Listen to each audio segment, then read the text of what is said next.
Estamos en la sesión 5 y hoy vamos a abordar la temática del diálogo reflexivo, porque en las anteriores sesiones ya hemos visto qué es el monitoreo, qué instrumentos podemos utilizar para monitorear, qué es el acompañamiento, ¿no? ¿Qué estrategias podemos utilizar para el acompañamiento? Habíamos dicho dos fundamentales, ¿no? La visita en aula y los grupos de interaprendizaje. También habíamos visto algo del cuaderno de campo, también hablamos del enfoque crítico reflexivo y hoy ya llegamos a ese momento trascendental donde hay un encuentro entre el acompañante y el acompañado, entre el director y el docente. Muy bien. Entonces, el aprendizaje esperado para el día de hoy es que logremos diseñar, ¿no? Revisar una propuesta sobre el diálogo reflexivo. Pero este diálogo reflexivo tiene una meta fundamental, ¿no? ¿Cuál es? Es que podamos deconstruir la práctica pedagógica del docente, pero a partir de la propia reflexión de este docente. Esa es la idea, por eso se hace el acompañamiento, el diálogo reflexivo. La idea es deconstruir la práctica del profesor, ¿no? Que él reflexione sobre sus acciones. Muy bien. Entonces vamos a empezar ya a trabajar y contestando a esta pregunta. A ver, les voy a pedir por favor que utilicemos el chat, ¿ya? Para ir haciendo algunas preguntas. Más o menos en media hora yo también voy a darles un espacio para que puedan aperturar su micrófono y poder preguntar. Pero durante el transcurso de la ponencia, por favor, dejen sus interrogantes por el chat. Muy bien. Asesoría pedagógica, digamos, es el momento del encuentro entre una acompañante y una acompañada en este caso. Y en este momento también obviamente se da diálogo reflexivo, pues, o asesoría pedagógica. Ya diálogo reflexivo, anteriormente le decían asesoría pedagógica personalizada, que al final resulta lo mismo, ¿ya? ¿Qué característica tiene? Uno, que es individualizada, ya es individual, director, docente, acompañante, docente. Raras veces, a veces pasa, pero que un docente recibe doble visita. Viene el especialista, viene el acompañante, o viene el director y el acompañante. Entonces, en esos casos, puede tener una doble asesoría, ¿ya? Pero no al mismo tiempo. Pero en general la asesoría es individual, es personalizada. Y lo que se busca, a ver, voy a volver a compartir.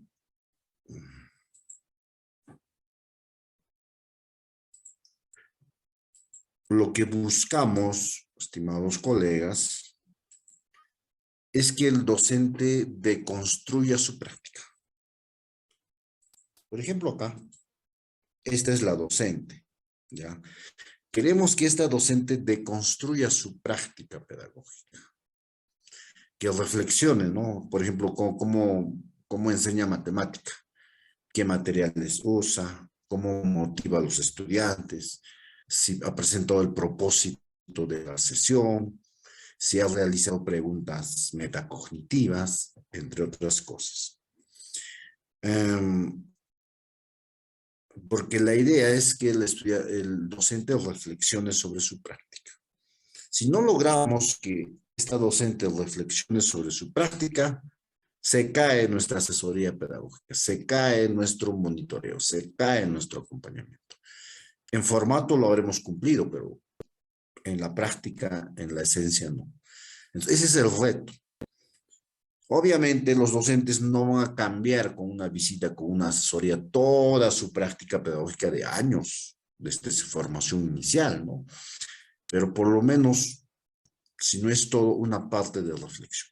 Y eso ya es un gran paso. Muy bien.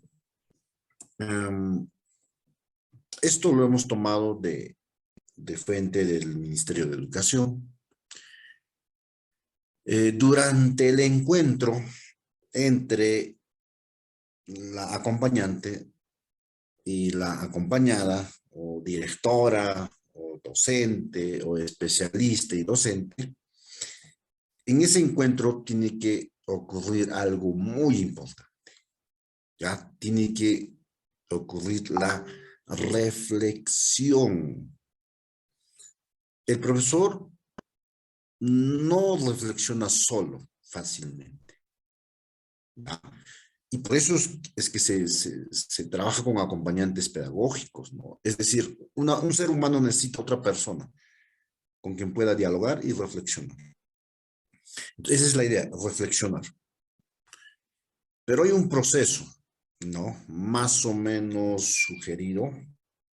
Al final les voy a mostrar unos flujogramas que hace algunos años también pude trabajar y validar con la UPC, ya lo vamos a ver. Entonces, digamos que son los pasos sugeridos. Primero, observación de la práctica pedagógica. ¿Quién observa? El director, el acompañante, ¿ya? El especialista. Entonces, observamos con un ojo pedagógico. Por ejemplo, en su sesión de aprendizaje. Observamos, ubicamos en un lugar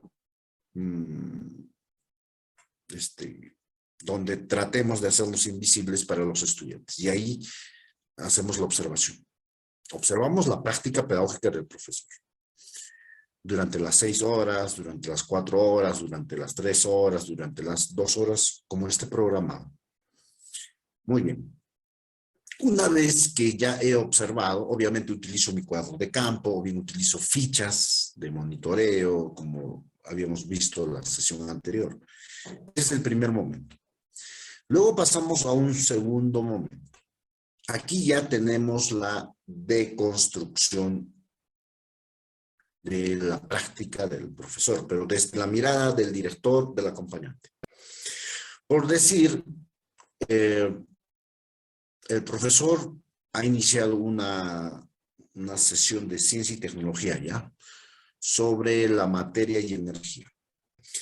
Y lo que hizo el profesor es primero saludar y luego escribir el título en la pizarra. ¿Ya? Y luego de escribir el título en la pizarra ha empezado a dictar el concepto y luego ha dictado subtítulos y sus conceptos. Así empezó la sesión. Eso lo hemos observado. Entonces, aquí ya tenemos que hacer una deconstrucción como acompañantes. ¿Por qué ese profesor tiene esa práctica? ¿Por qué no hace motivación? ¿Por qué ese profesor no presenta una situación significativa relacionada a la energía? Porque ese profesor de frente escribe el título en la pizarra y empieza a dictar. ¿Se dan cuenta? Entonces yo voy deconstruyendo. Entonces diré, no, posiblemente, no, el profesor tiene, ¿no?, esa creencia, ¿no?, o su práctica rutinaria es eso. Muy bien, pero ese es un momento, es un segundo momento.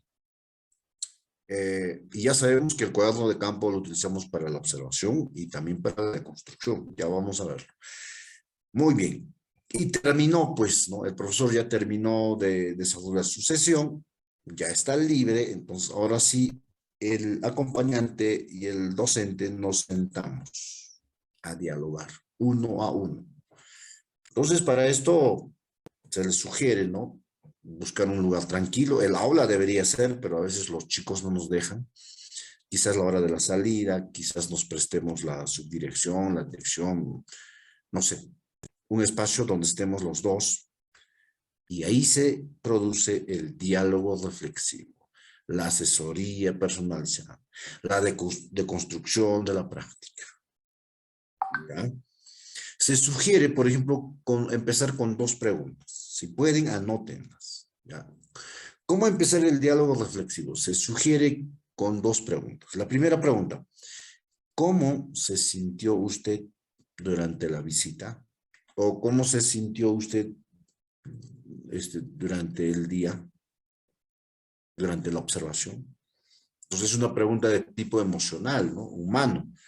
Entonces el profesor te dirá, me he sentido un poco incómodo de que me observen. Al principio estaba nervioso, pero luego ya he trabajado como siempre. ¿Se dan cuenta? Yo no puedo entrar directo a la asesoría pedagógica, tengo que hacer esa pregunta. Luego de eso, ya pues le empiezo, ¿no? A el diálogo reflexivo. Y una de las primeras preguntas que debo de hacerle es, profesor, dígame usted, por favor, ¿cuál fue el propósito de la sesión de aprendizaje? Es una pregunta clave, porque si el profesor no sabe cuál es el propósito de la sesión de aprendizaje, pues prácticamente toda la sesión no ha ido bien. El profesor, ¿qué te podría contestar? Por ejemplo, siguiendo el mismo ejemplo, ¿no? Te podría decir, el propósito era la energía, te dice. Pero no es una respuesta adecuada, ¿no? Otra cosa es que te diga, el propósito era eh, identificar, ¿no? El concepto y las fuentes y el uso adecuado de la energía por parte del ser humano. Si te da esa respuesta, estamos muy bien. Pero si te dice solamente la energía, o si te dice, creo que era la materia y su relación con la energía. Entonces, ahí ya vemos que hay mucho que trabajar ahí. Muy bien. Una vez que ya finaliza el diálogo reflexivo, ¿no? Se espera, ¿no? Se espera que se haya logrado producir saber pedagógico.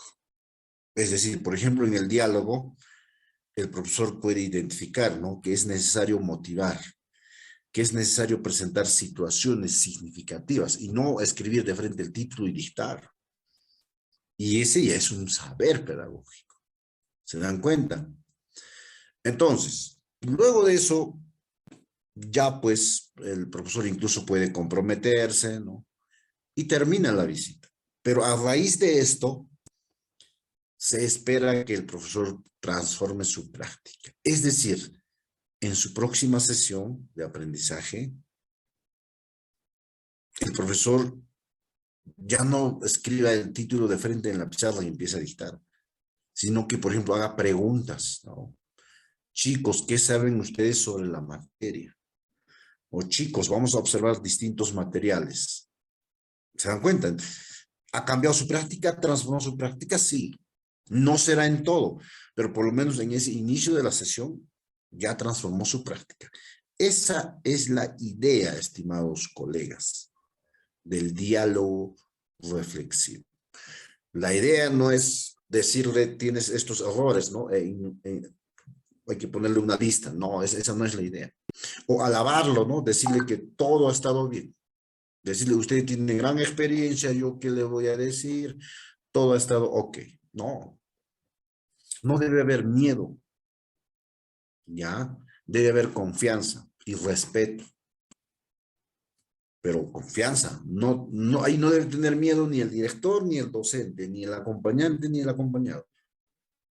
Y por eso, cuando hacemos el monitoreo, el acompañamiento, al profesor primero le pedimos que por favor nos permita visitarlo, incluso le decimos el propósito de la visita. Y antes de asesorar también le decimos que con confianza vamos a hablar, ¿no? Va a ser un diálogo. Esa es la idea, estimados colegas. Bueno, aquí vemos como unos momentos de el monitoreo y el acompañamiento, del diálogo reflexivo, de la visita en aula. Primero se coordina, ¿no? Y se dialoga, ¿ya? Lo que les decía, me presento, coordino con el profesor, Yo sugiero que sean visitas opinadas siempre, por lo menos el primer año. Y luego ya combinamos con las opinadas e inopinadas. ¿Ya? Entonces coordinamos, ¿no? Sobre el propósito, la fecha, la hora, ¿no? Y también qué documentos posiblemente vamos a necesitar. Esa es la coordinación y el diálogo. Luego de eso ya ingresamos al aula. Pues mira, acá está el acompañante, el director, está registrando en su cuaderno de campo, en su ficha, y está utilizando la técnica de la observación. ¿A quién está observando? Al docente de aula. En algún momento podría intervenir el acompañante, podría, pero generalmente no. Ya en algún momento, obviamente, con la coordinación con el maestro, podría hacer alguna intervención. Depende del tipo de visita. Y luego viene la asesoría, ¿no? La reflexión crítica. Preguntas. Pero el acompañante no puede pasarse preguntando, preguntando, preguntando y preguntando. Además de preguntar, escuchar la respuesta del profesor, luego yo tengo que proponerle respuestas, utilizando teoría, ¿no? El currículo nacional, las rutas del aprendizaje. Tengo que utilizar teoría. Entonces, el acompañante siempre debe estar con su documento a la mano. ¿Ya? Entonces, se reflexiona críticamente, se orienta. ¿Y en qué termina la asesoría? Una asesoría termina en compromisos. ¿Ya? ¿Quiénes se comprometen? Primero el docente y luego el acompañante. Los dos se comprometen, ¿ah? No solo, tú comprométete, le dices al docente. No, tú también tienes que comprometerte. Por ejemplo, el docente, ¿a qué se puede comprometer? Desde, desde las sesiones, no, a partir de hoy, en todas las sesiones de aprendizaje, voy a presentar una situación motivadora para empezar. Genial, miren, ¿ah? Y tú como director, como acompañante, ¿a qué te puedes comprometer? Me comprometo a enviar un ejemplo sobre una presentación de situación significativa en el inicio de la sesión. Y bueno, si quieren pónganle la fecha, mañana, fin de semana, pero ambos tienen que comprometerse y ambos compromisos tienen que estar relacionados. ¿Ya? Un solo compromiso, no recomendamos muchos compromisos, porque a veces el profesor se emociona, quiere comprometerse a todo. No, el compromiso, uno suficiente, y que sea en torno a la problemática que hemos encontrado ese día. No se va a comprometer a otras cosas, ¿no? Eso ya es, digamos, un tema aparte. Muy bien. Por favor, les voy a pedir que puedan ir dejándome sus preguntas, ya maestros, para poder ir avanzando. Muy bien. Miren, esto es importante. A ver, voy a apagar mi cámara para no distraerlos. Estos son los dos momentos, ya, del diálogo reflexivo, de la visita en aula. Primero, el acompañante, ya sabemos quién es acompañante, ¿no? Observa la práctica pedagógica del docente. Por ejemplo, acá estamos observándolo, seguro utilizando una ficha, un cuaderno de campo, ¿no? Por ejemplo, estamos observando qué estrategias está utilizando, qué preguntas utiliza, promueve o no la participación de los estudiantes, logra captar el interés de los estudiantes, ¿no? Entre otras cosas, ¿no? Si está siguiendo el proceso didáctico, digamos, en este caso de comprensión de textos. Y por eso, miren, si somos directores o acompañantes, es bueno, ¿no? Indicarles que por favor nos presten una copia de su sesión de aprendizaje. Ya, pedagógicamente es lo correcto. Ya. Entonces, como ya tenemos su sesión de aprendizaje, tengo mi cuadro de campo, mi ficha de observación, entonces yo empiezo a trabajar y voy anotando hechos, ¿no? Por ejemplo, la profesora preguntó ¿Existirán ratoncitos de color azul? Eso lo anoto. Ahora, todo podría anotar. No, no soy máquina, pues, ni soy grabadora. Hay que, hay que anotar hechos relevantes. Ya, no sé, unos 10, unos 9, no sé. Ya, porque no solo es anotar hechos, sino también ir deconstruyendo, ¿no? Ir categorizando. ¿Qué es categorizar? Es buscarle un concepto, pues. Por ejemplo, una categoría puede ser preguntas de recuperación de saberes previos. Otra categoría puede ser, ¿no?, el durante la lectura. Otra categoría sería concepto de número, porque en toda sesión de aprendizaje se mueven categorías. Entonces yo voy viendo cuál es la categoría que más se ha evidenciado durante esa observación. Muy bien. Terminan los chicos, se retiran, ¿no? Y ahora sí viene el segundo momento. Ya es el enfrentamiento, pues miren. Director, docente. Acompañante, docente. Especialista, docente. Si yo solo me quieren observar y decirle fírmame la ficha, no sirve ese monitoreo, ese acompañamiento. Lamentablemente no sirve. Tiene que haber un diálogo reflexivo, sí o sí. No hay más, no hay alternativa. El tiempo, bueno, eso va a depender, ¿no?, de la calidad de asesoría pedagógica a la cual van a llegar, ¿no?, de las dos personas, de sus actitudes, el tiempo de observación de la sesión. Puede ser 20 minutos, 30, 40, 2 horas, 3 horas.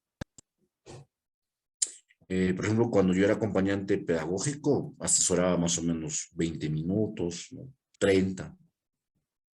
Pero cuando yo era formador pedagógico del Ministerio de Educación, yo asesoraba tanto al acompañante como al docente. Y ahí ya era mucho más rico, 2 horas, hora y media, y no se movían. Entonces va a depender mucho también de la preparación del acompañante, de las estrategias del acompañante. Mientras más esté preparado, obviamente la asesoría va a ser más profunda y va a durar más. Pero mientras, digamos, soy un acompañante nuevo, probablemente dure 20 minutos. Pero que se cumplan esos 20 minutos, ¿ya?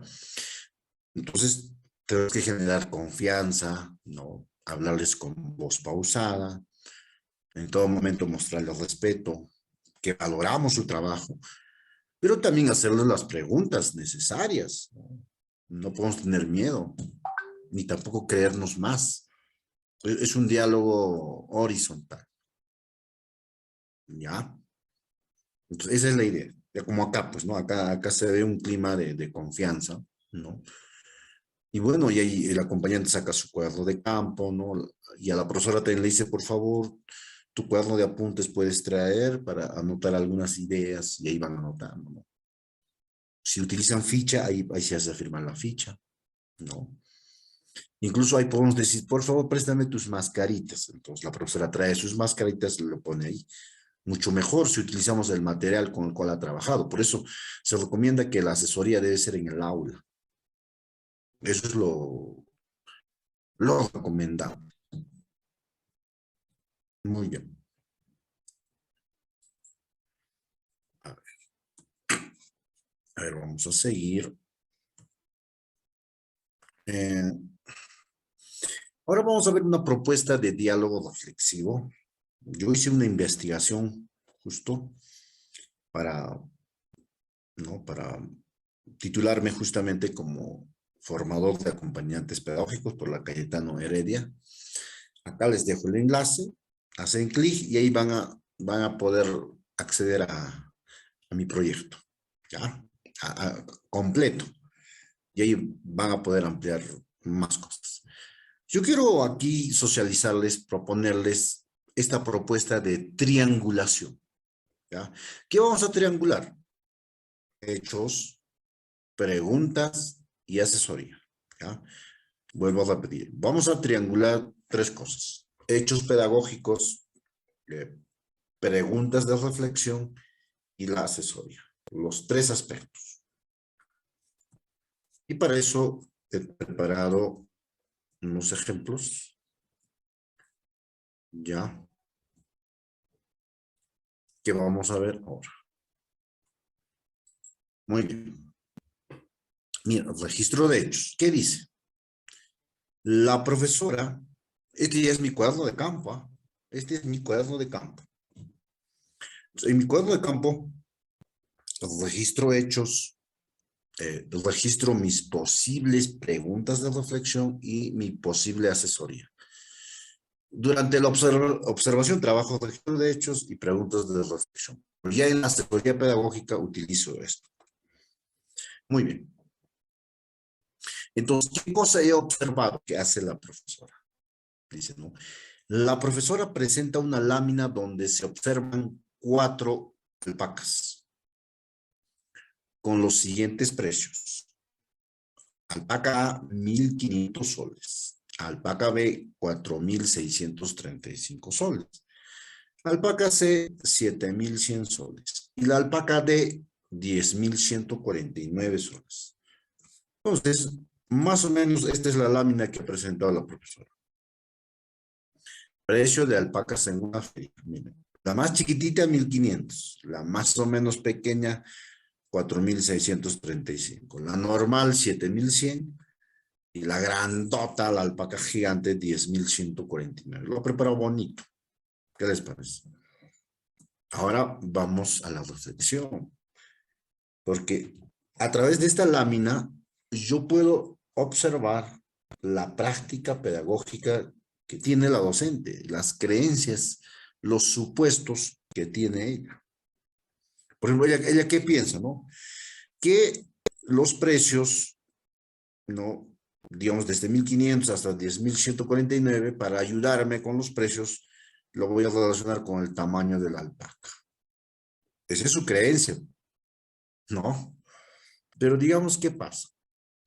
Como yo soy acompañante, yo tengo que conocer, pues, de la enseñanza de la matemática. Entonces, yo le voy a hacer vivir lo siguiente a la profesora, en la hora de asesoría, pues, ¿no? Profesora, le voy a decir, observemos la lámina presentada a los estudiantes. Incluso le digo, no, vamos a observar, porque está pegada. Profesor, ¿cuánto costará en realidad una alpaca? Miren, ¿ah? ¿Qué habrán pensado los niños y niñas cuando se les indicó el precio de las alpacas B, C y D? ¿Cómo cree usted que se debe enseñar la matemática? Miren, ya la T. ¿Cuánto cuesta una alpaca en la realidad?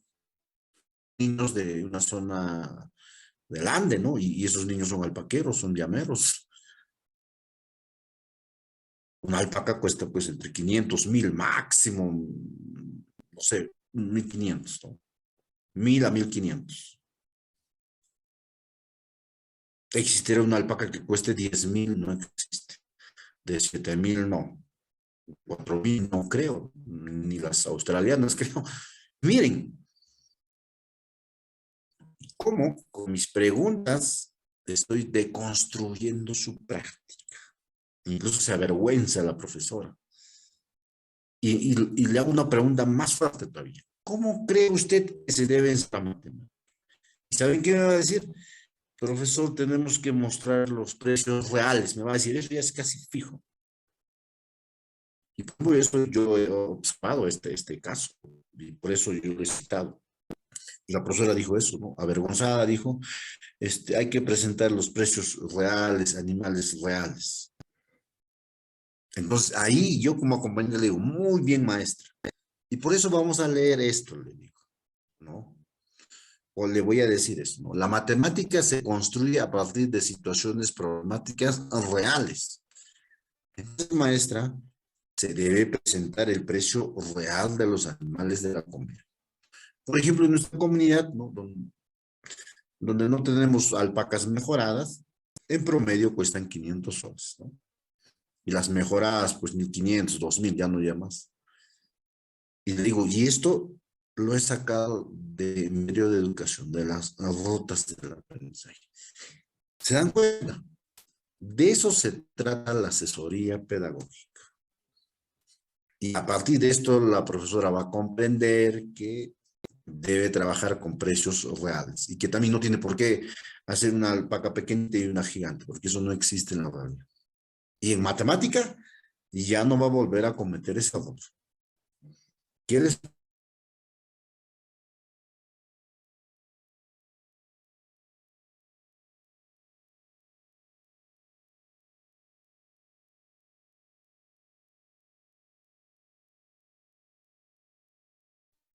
Puedo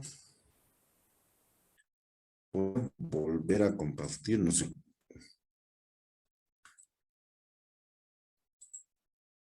Un momentito.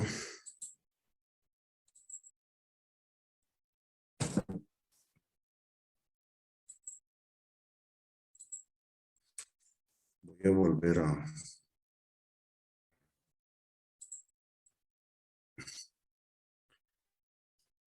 compartir. Un momento, a ver. Mientras se recupera la señal.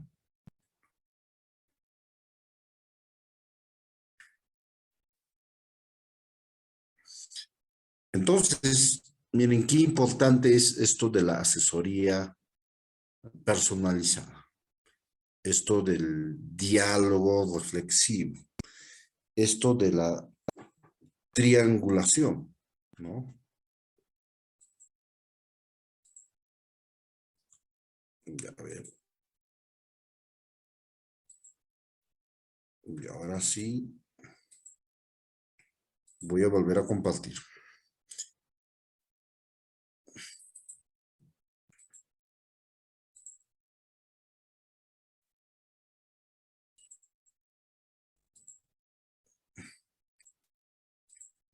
Pero un momentito.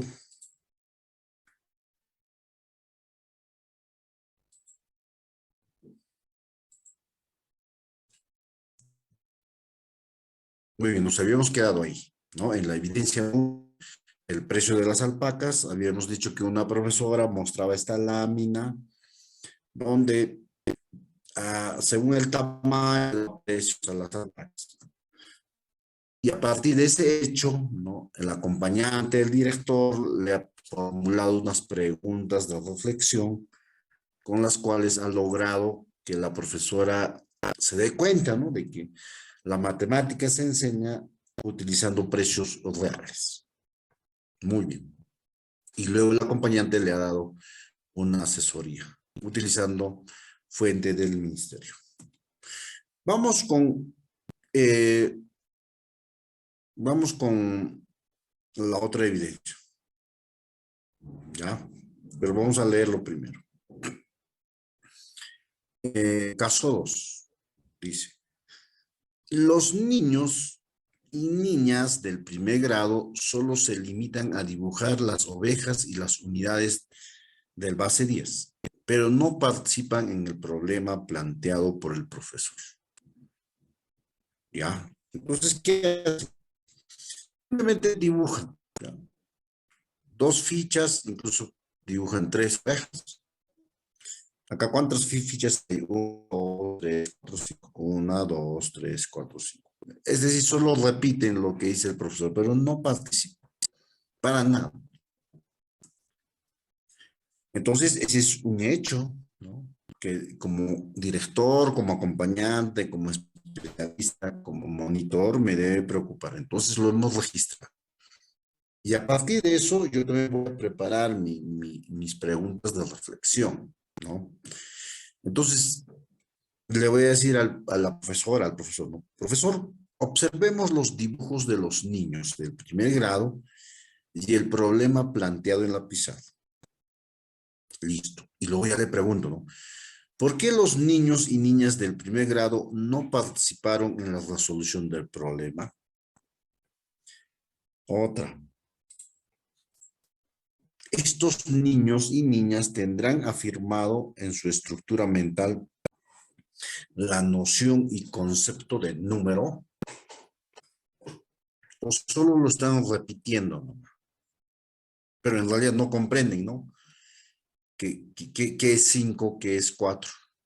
qué es 2, qué es 3. Incluso la inclusión, ¿no?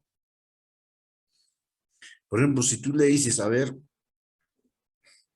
señálame la oveja 5 y te va a señalar esta. Pero en realidad no solo es esta, son todas, porque este 5 incluye a las otras. Si le digo que me señale 4, este es 4, pero no solo es esta ovejita, sino esta 4 incluye a las 3. Ese es el concepto de inclusión. 3 es esta oveja 3, pero también incluye estas dos. Pero son niños de contexto rural y probablemente lo único que hacen es repetir lo que el profesor hace, pero sin mayor reflexión.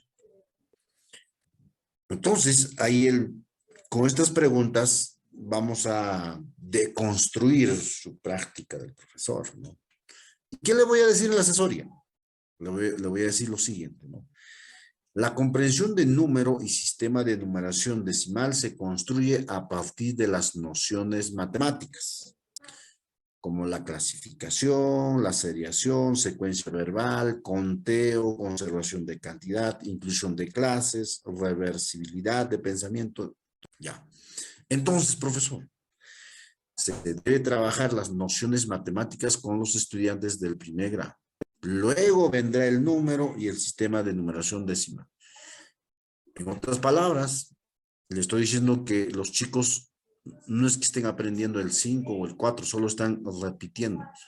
Y también le estoy diciendo, has trabajado seriación, has trabajado conservación de cantidad, ¿por qué ya te estás metiendo, ¿no?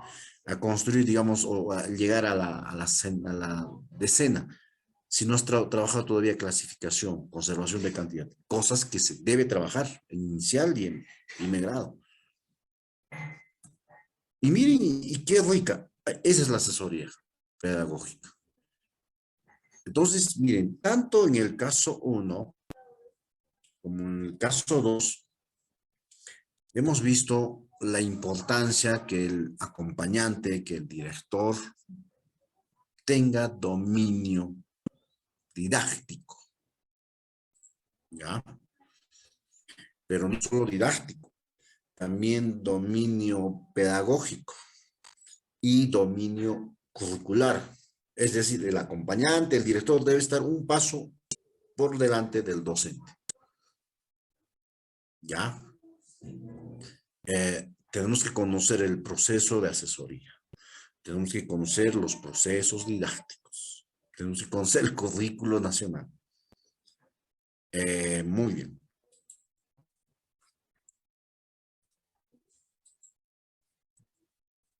Muy bien. Ahora les voy a mostrar unos flujogramas que hemos elaborado hace algunos años. Son 3 flujogramas. También está en el aula virtual, ¿ya? Por favor, yo les pido que los revisen. El material que está en el aula virtual es muy, muy valioso. Ya no es porque sean míos, ¿no?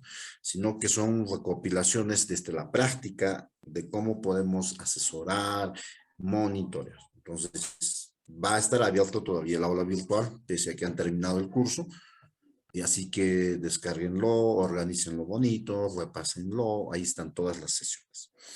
Muy bien, entonces mientras paso a los flujogramas, por favor les voy a pedir que hagan preguntas por el chat y si alguien lo desea, puede aperturar su micrófono, ¿ya? Y yo voy a pasar ahora sí a, a ver el flujograma.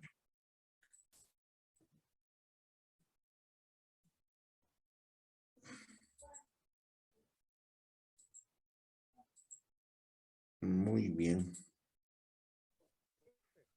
Justo lo tenemos acá. Ya justo tenemos el flujograma acá. A ver, lo estoy ubicando en pantalla completa. Espero que lo estén viendo. Por ejemplo, este flujograma es sobre comprensión de textos. Ya es similar a lo que hemos trabajado, pero aquí ya lo he esquematizado en un flujograma. Vamos a ver, ya hasta donde nos alcanza el tiempo. Primero, registro de hechos.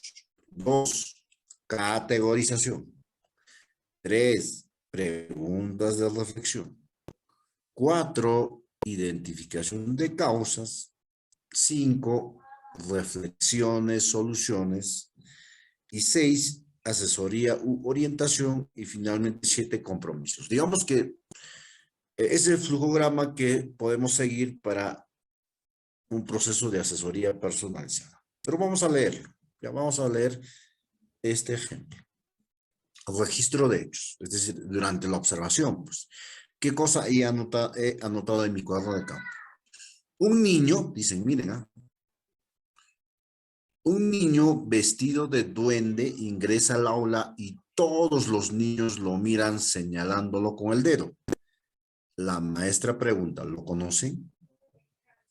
Un niño de segundo grado busca en su texto y responde, Ichi el enanito. La maestra realiza una lectura en voz alta, haciendo preguntas de momento en momento a los estudiantes. Ese es el registro de hechos. ¿Ya? Ese es el registro que ha hecho el director, que ha hecho el acompañante, que ha hecho el director. Ya está. Muy bien. Ahora, mientras yo registro, les dije que podemos ir categorizando. Entonces, durante esa sesión de aprendizaje se mueven varios conceptos. Uno es la situación comunicativa, otro es el propósito de lectura, otro es la lectura modelo. Todo esto voy a poder asesorar en esos 20, en esa media hora. No, no lo voy a poder. Quizás 2 podría ser. Entonces yo priorizo, ¿ya? Igual que voy a priorizar hechos, también priorizo categorías. Muy bien. Entonces voy a priorizar trabajar con la profesora el propósito de la lectura. Listo. También está en mi cuadro de campo. Muy bien. Hasta ahí terminó mi observación. Los chicos ya se fueron. Ahora sí le digo a la profesora, vamos a conversar sobre lo que ha ocurrido en el aula. Entonces nos acomodamos como en la foto están viendo y empezamos, ¿no? Y ahí vamos con las preguntas de reflexión. No, obviamente ya más antes ya le pregunté, ¿no? ¿Cómo se sintió usted? ¿No? También le he dicho, le he felicitado por alguna fortaleza. Pero ahora viene la pregunta. Incluso hay 3 preguntas, pero esta es la más importante, ¿no? ¿Por qué los niños tuvieron interés por aprender sobre Ichi el enanito? Se estableció el por qué y para qué se va a leer el texto con los niños. ¿Por qué? ¿Por qué dice usted la lectura en voz alta? ¿Se dan cuenta? Muy bien. Ahora, ¿quién pregunta? El acompañante, ¿no? ¿Quién responde? La docente. ¿Ya? Las preguntas de reflexión las hace el acompañante, el director. ¿Quién responde? La docente. Por ejemplo, ¿qué me ha respondido a cada pregunta? Me dice, le pregunto, ¿no? ¿Por qué los niños tuvieron interés por aprender sobre Ichi el enanito? Me dice, porque se motivaron al ver al niño vestido de duende. Genial. Le pregunto, ¿se estableció el por qué y para qué se va a leer el texto con los niños? ¿Por qué? No, dice, porque no conocía sobre la importancia de este momento. ¿Se dan cuenta? Ha hecho situación significativa, pero no ha formulado, no ha presentado el propósito de la lectura. Pero ¿quién ha identificado eso? La misma profesora. Yo no le he dicho. Esa es la clave, que el mismo profesor descubra su error. Muy bien, ese es el paso 4. Ahora, ¿qué pasa? Porque tenemos docentes, ¿no? Duros, se puede decir, no logra identificar las causas, ¿no? Entonces hay que hacerles repreguntas, hay que tratar de que llegue a ese momento, ¿ya? Incluso Eh, si fuera muy necesario, tendríamos que decirle nosotros, ¿ya? Pero eso es el último recurso. Luego viene reflexiones y soluciones. ¿Ya? Reflexiones y soluciones. Ahora, ¿quién debe dar la reflexión y solución? Entre ambos. Pero primero hay que darle la oportunidad pues, al docente. Y le pregunto, ¿no? ¿Y qué podemos hacer? ¿No? Y la profesora puede decir, ah, profesor, tendríamos que planificar con los chicos para qué se va a leer el cuento. O sea, la misma docente me da la respuesta a su error. Hasta ahí, miren, lo que he hecho es registrar, categorizar, luego preguntar, preguntar, preguntar y preguntar. Y el docente responde, responde, responde, responde. O sea, le sacamos todo al docente. Por eso el acompañamiento es un arte, ¿no? Y luego de eso, ahora sí me toca como acompañante, porque no me puedo pasar solo registrando hechos y preguntando, preguntando, preguntando. En este momento 6, el director, el acompañante, el especialista ya brinda la asesoría. Muy bien, maestra, usted me ha dicho que hay que planificar lo que se va a leer. Ahora, profesora, permítame decirle algo. Le digo. Mire, eh, el propósito de la lectura, ¿no? Le digo, mm, ¿cómo podemos trabajar el propósito de la lectura? ¿No? Con las siguientes preguntas, le diría, ¿no? ¿Qué vamos a leer? ¿Para qué vamos a leer? ¿Cómo vamos a leer? Esas son las 3 preguntas con las cuales vamos a construir el propósito de la lectura. Aquí ya estoy orientando. Y le digo, y para esto estoy utilizando las rutas del aprendizaje. Incluso le puedo hacer leer. Vamos a leer esta página, esta cita. ¿Ya? Y bueno, como ya hemos dado la asesoría, ahora viene el compromiso. Pues, ¿quiénes se comprometen? A ambos, tanto el docente como el acompañante. ¿El docente a qué se compromete? Considerar en la sesión la actividad referida al propósito de la lectura. ¿Y el acompañante? Orientar con el uso de las rutas del aprendizaje para establecer la actividad del propósito de la lectura. Ambos se comprometen. Y aquí está, ¿no? La triangulación, ¿no? Hechos pedagógicos, preguntas de reflexión y asesoría. Bueno, aquí está esquematizado, pero esto lo podemos hacer en la práctica, ¿no? Mediante el diálogo reflexivo, lo vamos haciendo. Quizás algunos de estos elementos con mayor intensidad que otros, pero es un proceso lógico de la asesoría personalizada. Entonces, miren, qué importante es conocer cómo asesorar a los docentes. Este es el material de comprensión de textos. Revisen ustedes, tenemos otro ejemplo. Son ejemplos reales, ¿ya? Este ya es de producción de textos, ¿ya? Igual, acá hay un hecho, hay una categoría, ¿no? Están las preguntas, la identificación de causas, luego están las reflexiones, soluciones, la asesoría pedagógica y están los compromisos. ¿Ya ven? Y finalmente tenemos uno de matemática. Igual, está el registro de hechos, está la categorización, están las preguntas de reflexión, la identificación de causas, la reflexión, la asesoría, los compromisos. Y siempre esa triangulación. Muy bien. Entonces, este material ya lo tienen en su aula virtual. Ahora sí, maestros, por favor, ya llegando al cierre de este curso, por favor, si hubiera interrogantes, vamos a hacerlas por el chat. Ya vamos a escribirlas por el chat. Y si no, yo ya paso a las consideraciones finales y ya le doy el pase también a Antonio, que seguro tendrá también algunas indicaciones. Bueno, si hay preguntas, por favor, hacerlas ahora por el micro o por el chat.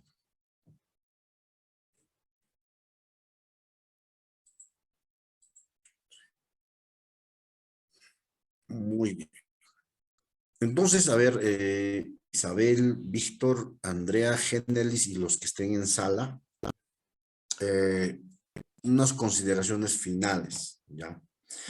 Eh, el monitoreo y el acompañamiento pedagógico no es punitivo, ya eso hay que quitarnos de la cabeza. Es formativo. Se hace para mejorar el desempeño de nuestros docentes. No hay monitoreo punitivo, no hay acompañamiento punitivo. El único es cuando un externo te hace la visita en aula para la evaluación de desempeño docente, con las rúbricas que también hemos visto. Ese es el único que tiene un carácter punitivo. Pero tú como director de tu institución, como acompañante, tú haces un monitoreo formativo. Así que si hay debilidades, si hay problemas, nuestro deber es hacer que ese docente mejore su desempeño. Hay que darle propuestas. Si es necesario, incluso podemos entre los dos desarrollar una sesión de aprendizaje conjunta. ¿Ya? Eh, bueno, hay una pregunta, en un momento lo contesto. ¿Ya? Y, y algo importante también. Utilicemos instrumentos. ¿Ya? Básicamente tenemos el cuadro de campo, que es el más rico. Y tenemos las fichas de observación. Ahora, si durante una visita en aula no hago asesoría, pues no sirve ese monitoreo. Tengo que llegar a la asesoría pedagógica, sí o sí, con todos los problemas que existen. Y les sugiero que sea en el día. A veces le decimos, no, a la otra semana, después a la otra semana, no, al otro día, por teléfono, ya se pasó. En caliente, termina de inmediato, así sean 20 minutos, así sean 30 minutos, de inmediato hay que hacer. Entonces, en las visitas que yo programe, tienen que tener su observación, pero también su asesoría. Pedagógicamente es una observación por día, ¿no? Pero a veces por el tiempo, ¿no? Podríamos programar 2 al día. Ahora, profesor, yo tengo 60 profesores y somos solo director y subdirector. Pues no es necesario monitorear, acompañar o hacer visita en aula a los 60. Si tienes una cantidad enorme, tú puedes focalizar de los 60 pues a 20. Pero ¿quiénes van a ser esos 20? Son los que tú has observado que tienen un nivel de desempeño que está en inicio. ¿Se dan cuenta? O sea, no es necesario monitorear a todos. Ya si el tiempo, las condiciones no me dejan, pues yo eh, saco como una muestra, priorizo 20 de los 60, 20. Y con esos 20 trabajo.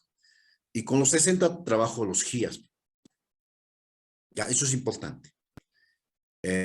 También ya les dije en la sesión anterior, si somos de unidocentes de multigrado, no estamos en la obligación de hacer visita en aula, pero sí lo podemos considerar por horas. Bueno, cualquier cosa, por favor, en el aula virtual me dejan sus últimas preguntas, ya para poder ir absorbiéndolos. Seguro que muchos de ustedes son directores, acompañantes.